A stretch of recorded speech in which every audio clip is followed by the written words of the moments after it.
It's been 10 years since we started the Craft Beer channel. It's gone from a hobby, to a side hustle, to a full-time job thanks to the support of over 150,000 subscribers and most importantly 400 wonderful Patreons. We aren't done yet, but in the last decade we've travelled all over the world, from Norway's Arctic Circle to China's Oktoberfest, from the west coast of America to sunny Barcelona. We've met food royalty, actual royalty, and of course brewing royalty, while making 3 feature-length documentaries and winning several awards for our filmmaking. Jonny. It hasn't all been smooth sailing, far from it, but as well as the beers we've tasted and brewed and the places we've been, we'll always remember the incredible people we've met. To thank them as well as our viewers, subscribers and Patreons, we decided to host a 10-year anniversary festival and brew a few collaboration beers to serve there.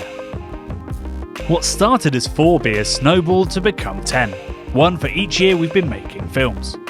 Which means for the last 4 months we've been travelling all over the UK and even Sweden to brew exciting beers with some of the inspirational friends we've made along the way. We've made everything from traditional German fest beers to British hop golden ales, through piney West Coast IPAs to heavily fruited Berliner Weisses, and of course a big juicy New England IPA and one monster coffee Imperial Stout. This is the story of just one of those brew days. Hey beer geeks, welcome to the Craft Beer channel and welcome to sunny Cornwall. Today I'm going solo down at Verdant, one of our earliest Patreon supporters and indeed one of the best IPA brewers I think in the world, which is why it's really confusing that they've allowed me to run wild with their recipe book and brew an upscaled version of a New England homebrew that we did during lockdown 3 years ago. So it's a Brew 1 heavy hazy IPA. It's very close to the homebrew recipe, which is dead exciting and dead nerve-wracking. And as well as brewing that today, we'll be looking around at the incredible growth that these guys have seen over the last couple of years. It's very well deserved and it's a very exciting and beautiful place to come for a beer. We'd loved Verdant's beers for a good few years before our first visit at the start of 2018. From their baby blue brewery, they turned out some iconic hazy IPAs, including Putty, Fruit Car Site Exhibition, and of course, even Sharks Need Water. Their reputation for beautiful, saturated hoppy beer has only grown since then, leading them here, to a huge new production facility and gorgeous taproom a few miles away.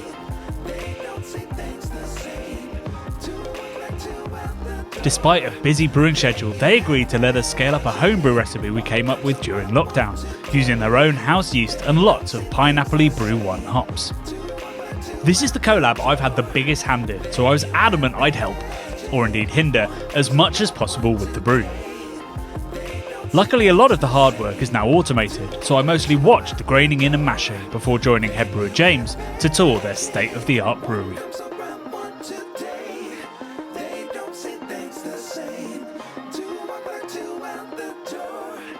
Brewery tour? Yeah.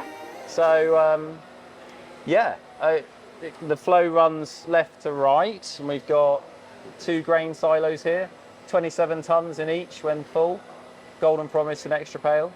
So that's like your base mix, Chris, for everything except the lager, or?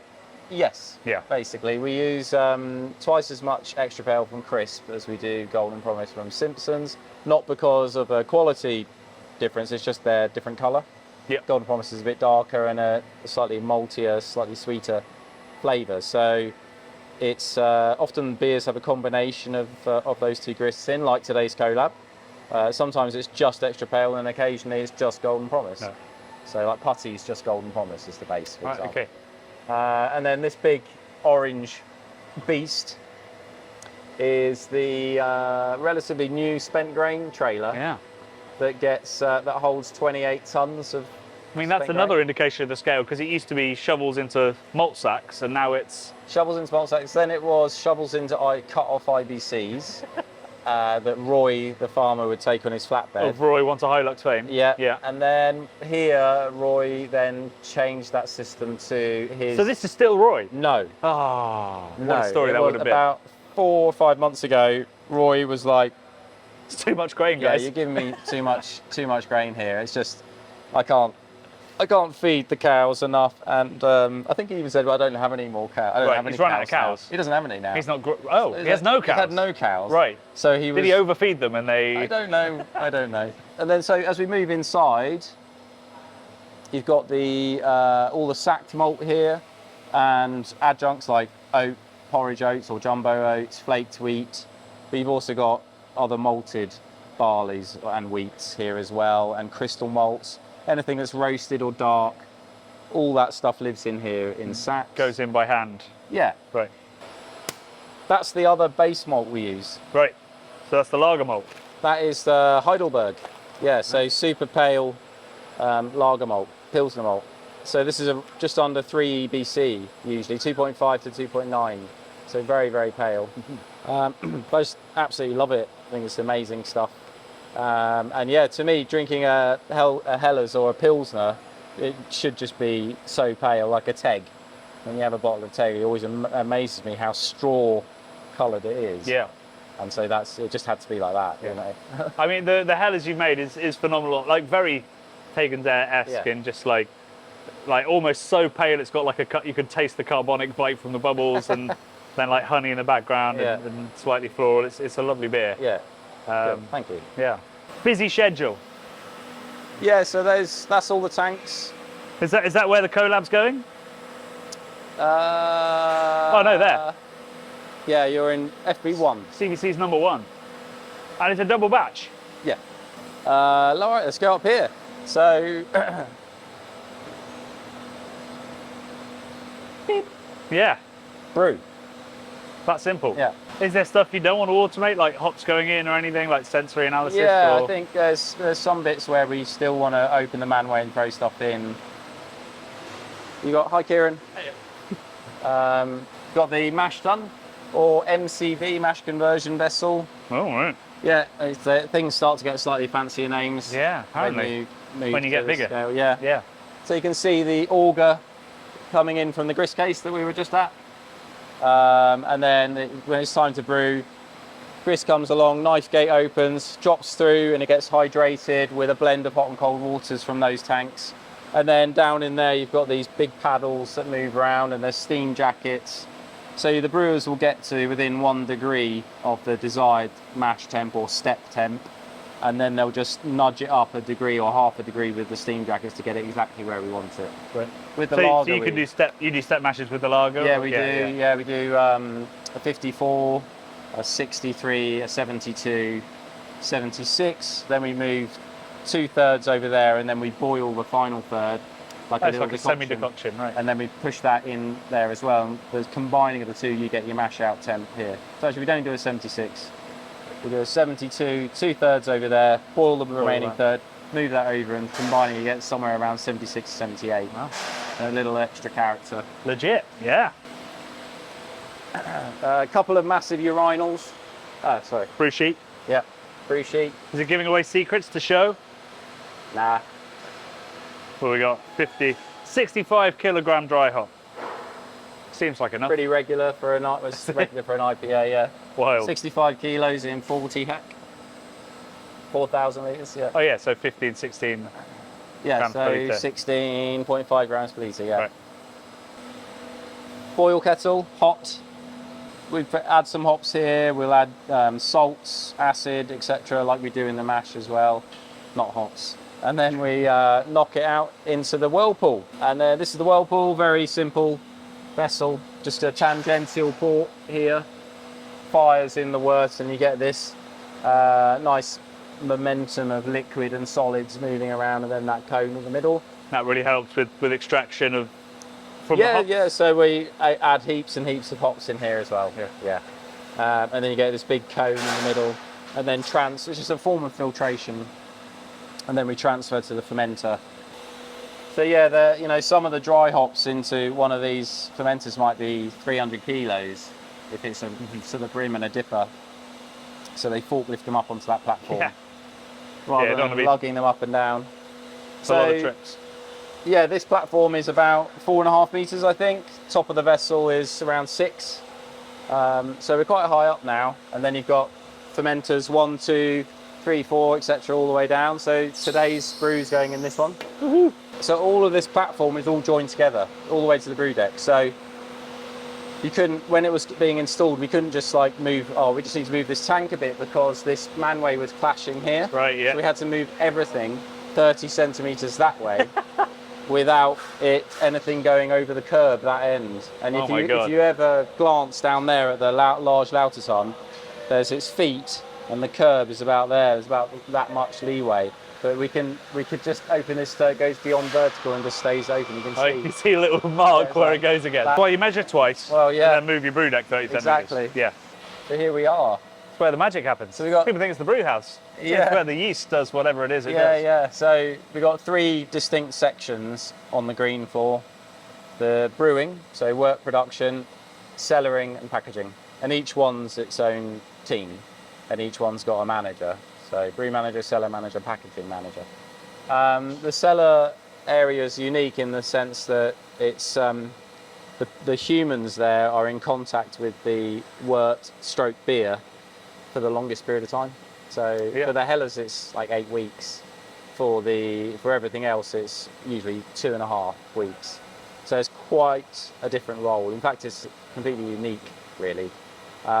Whereas the brew team, it's like shift, matter of hours, and wort drip. You know, it's like we've got to get this precise wort into there and get home, so we can have a regular life. And I guess with shifts, they might not even see a beer through from mash in to transfer, whereas here, exactly. They'll see it for 8 weeks. You would usually, if you were on the first shift, you would see the first knockout. Right. But you wouldn't see the end of the day, obviously. Yeah. So I think a triple light bulb brew day is about, I want to say maybe 13 or 14 hours, maybe, and that's quite a short one. A triple dipper day would be maybe 18 hours or something like that. Wow. You know. There you go, in the trees, as the team call it. Stainless trees. In the trees. It's a nice beer name. Stainless trees. In the trees. In the trees. Yeah. Piney. yeah, exactly. Spruce. Add some spruce. Spruce it Westy. This is, this is the act where it's all happening. Dry hopping, recirculating if we're doing that, yeast pitching. And it's the home of Verdant yeast, which is now all over the world. Yep. Yeah. Which is mind-boggling and amazing, really. Sorry that all the beers taste like... That's okay. It's a good problem. Yeah. Is that the phrase? Yeah, it's a good problem. Then we've got the packaging line over here.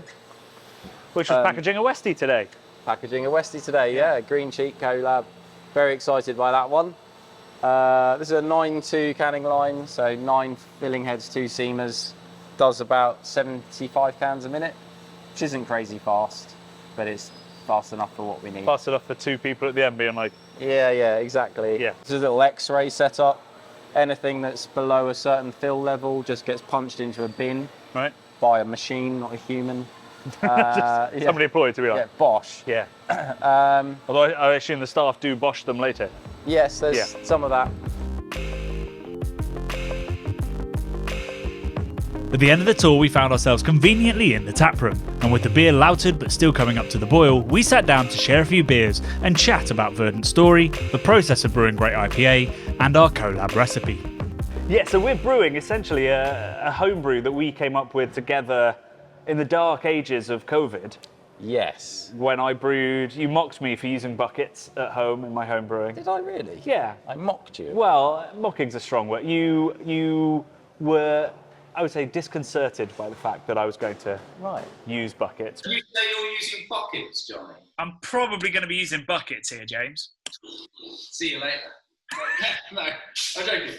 But we found a solution to not oxidise my hops. Yeah, I remember lots of chat about dry hopping and purging and all this essentially sort of funneling CO2 up through the bucket. That was which I honestly, when I meet homebrewers, a lot of people say they now use that, and they've ruined lots of CO2 regulators by doing so. So you're welcome, homebrewers. But if you're doing buckets, that's what it takes. Yeah. Luckily, we don't have to do that.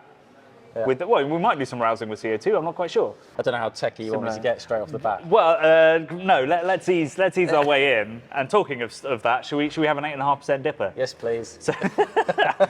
So this is the double version of the beer that inspired the homebrew and inspired this recipe. So tell me about sharks and tell me about whale sharks. Yeah, so sharks is it's probably I think it is our oldest New England style IPA. The one that was, I think I wrote the recipe and brewed it initially in late 2015 perhaps. Wow, really? Yeah. So right at the start. Yeah, and then I think we called it something else even. I think we might have called it Billy. Okay, sure. Potentially getting it slightly muddled up, but I think we called it Billy, as in dreaming of New England. As a recipe, it's barely changed. You know, people do ask, has this changed, has that changed? It hardly has. I think the only tweak I've done over the years is just shifted from a 50-50 Citra Galaxy split to a slightly heavier weighted towards Citra, just because Galaxies is pretty variable harvest to harvest, although we do get good Galaxy now consistently, and it can be a bit of a bully. But other than that, it's the same bloody beer. Even Sharks Need Water has always been my favourite IPA by you guys, I think, because I'm a bitterness lover and I loved what Galaxy sort of brought to that beer. This is drinking with a bit of a bite to it. Yeah, as well. Which is also really nice in a dipper at 8.5 to have. You've got that big, not boozy sweetness, but alcohol brings that kind of sweetness to it. But you've got that bitterness to balance it out. Pithy, exactly. Yeah, like biting into a grapefruit. Yeah. But we're not using Galaxy in our version. So sacked it off. Yeah. I mean, for everything we said, crap hop. Let's use Brew 1. You, Galaxy. The hop that, I mean, like most hops that come out, huge hype around it, and then sort of the brewers use it lots and then go, oh, well, maybe it's not perfect for this, perfect for that. But what I love about Brew 1 is that Brew 1 brings like a sharp, pineapple-y note, which I thought would be a nice twist on the Sharks recipe when we did our homebrew. Yep. Not a lot of people use it, but we've got a beer here that has Brew 1 in. Do you use Brew 1 at all often? Very rarely. Right, okay, cool, good. Very rarely. I think it's pretty much just in invisible sealing. We've got very low amount contracted, and so it was nice to be able to use it in the collaboration with yourselves. So how do you make these decisions around hops and what you'll use? Because, I absolutely love Brew 1. I think it was a Lervig beer that had it in first, and I absolutely loved it. I hadn't had a hop that, really hit with acidity before, like the Brew 1 did. How do you make decisions around what hops you're going to go forward with and what ones? It's a really good question. I think a fair amount of it's sort of instinct. There's some pretty obvious choices there. And so since day one with Verdant, it's been all about ensuring that we've got the hops available to us. So contracting hops has been very important, especially back in 2014. I remember signing a hop contract, and I can't even remember if we'd even formed the company at that point. Right, okay. But it was so obvious. Literally between you and the hop guy, just James Heffron will take this amount. Yeah, exactly. And it's really, it was so obvious that we needed, if we were serious about this and trying to develop this style of beer, this New England style, and devote our livelihoods and time to it all, we needed the ingredients. If we didn't have Citra, Mosaic, Nelson, Simcoe, Galaxy, then we just couldn't get going. But Brew 1's just this like pineapple cube. Yeah. On its own. Exactly, yeah. Doing its thing. Like I talked about this when we did the homebrew. It was that what I wanted. I didn't want another New England IPA that tasted like all the other New England IPAs. Yeah. And so Brew 1 stood out to me at the time, a bit like Sabro and Talus do a bit now, where we're like, this is how we bring variation to sort of these endless sort of conveyor belt of new IPAs.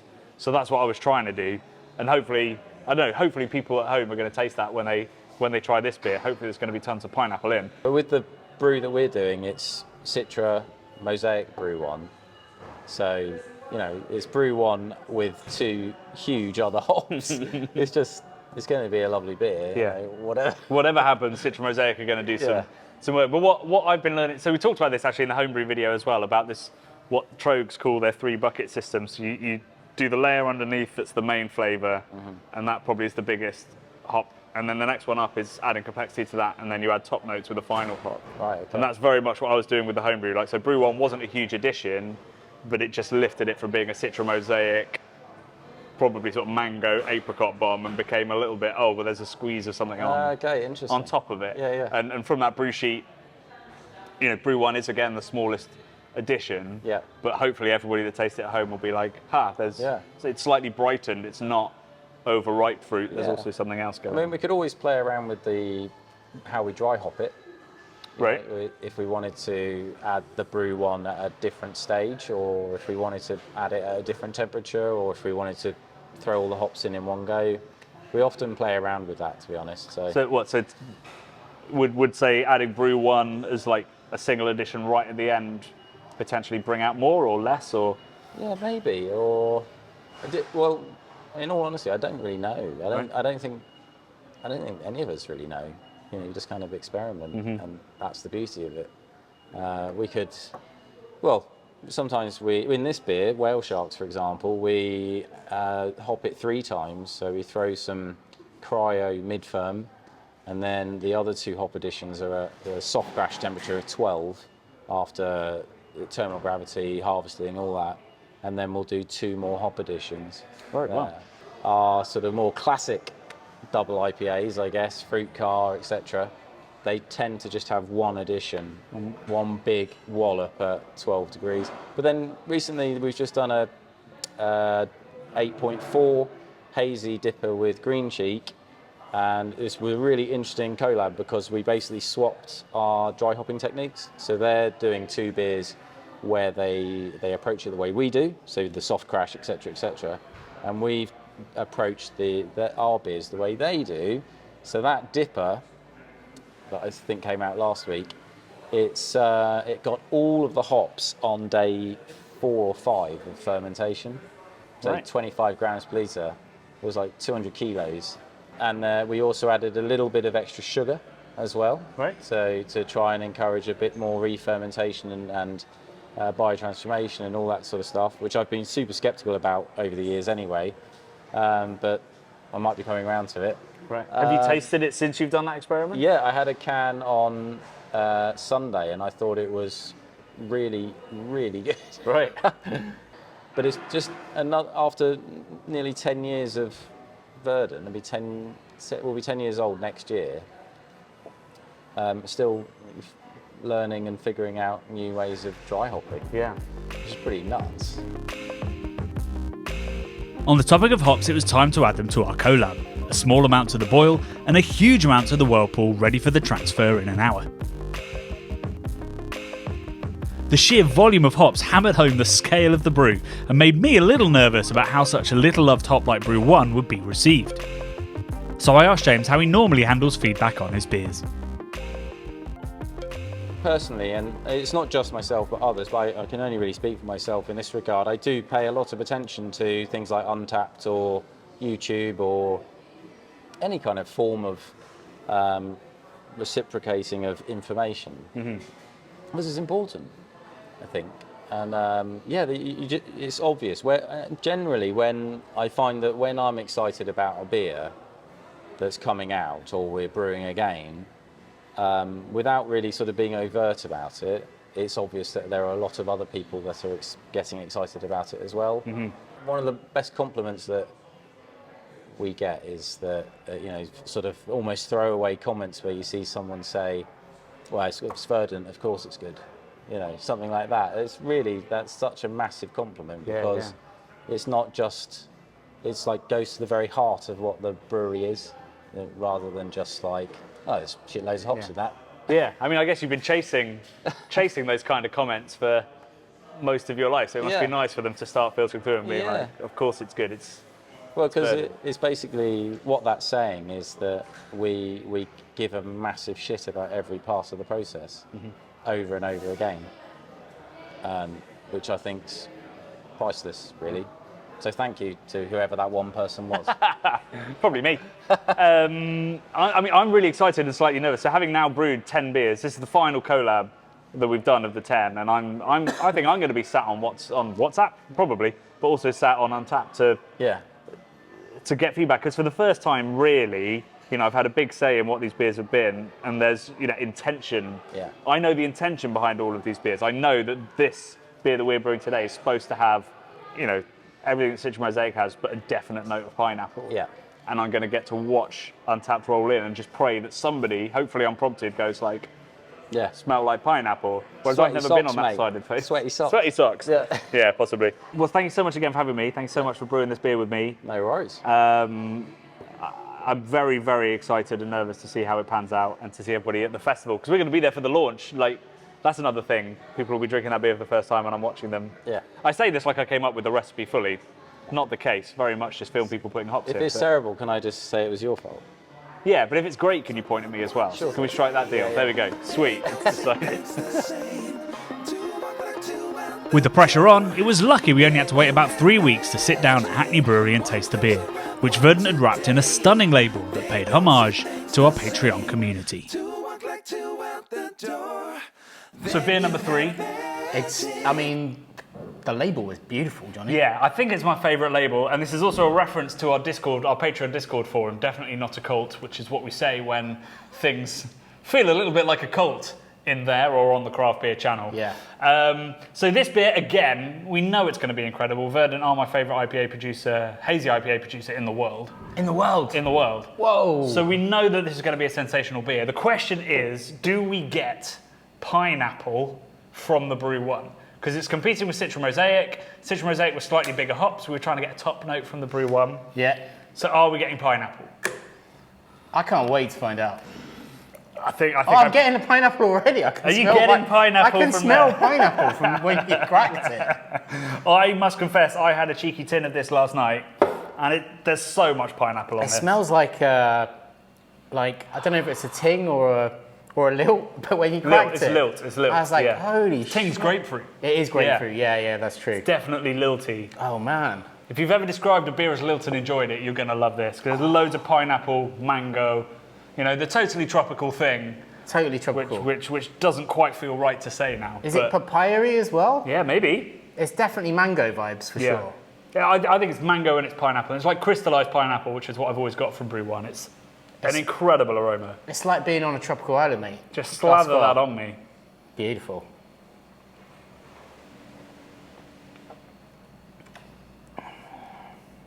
If you like pina colada, Yeah. That's awesome. but at a lower strength. Oh, well, a little bit lower. 6.5%. I mean, like, it is all of that pineapple and then everything you expect from a Verdant beer. Apricotiness from the yeast, Citra Mosaic bringing a mango, overripe, sweaty fruitiness to it. It's just everything that a New England beer should be. Not too sweet as well, a little hint of bitterness. It's got the bitterness, which I like. Yeah, and Yeah. this can also, it's showing a little bit of greenness. It was canned 2 days ago, which I'm quite enjoying. A little bit of green, a little bit of gnarliness, which Sharks, which this recipe is loosely based on, has. This is my dream. I talk about Brew 1 a lot on this. I've brewed, in our homebrew videos, I put Brew 1 into lots of different beers because I love it. And this is the best representation I've had of Brew 1. It's absolutely stunning. Again, I can't fault this beer. That is bloody amazing. We picked good partners, we had good ideas, Man. but I didn't expect it to be that good. I'm glad they sent me a 12 pack of that. It's so good. Yeah, it's absolutely stunning. Where's my 12 pack? I didn't get one. Well, maybe you're supposed to get 6. We'll see how that goes. Thank you so much, Verdant. Thanks so much, James. It's an absolutely stunning beer. And I hope the cult... Continue. The cult...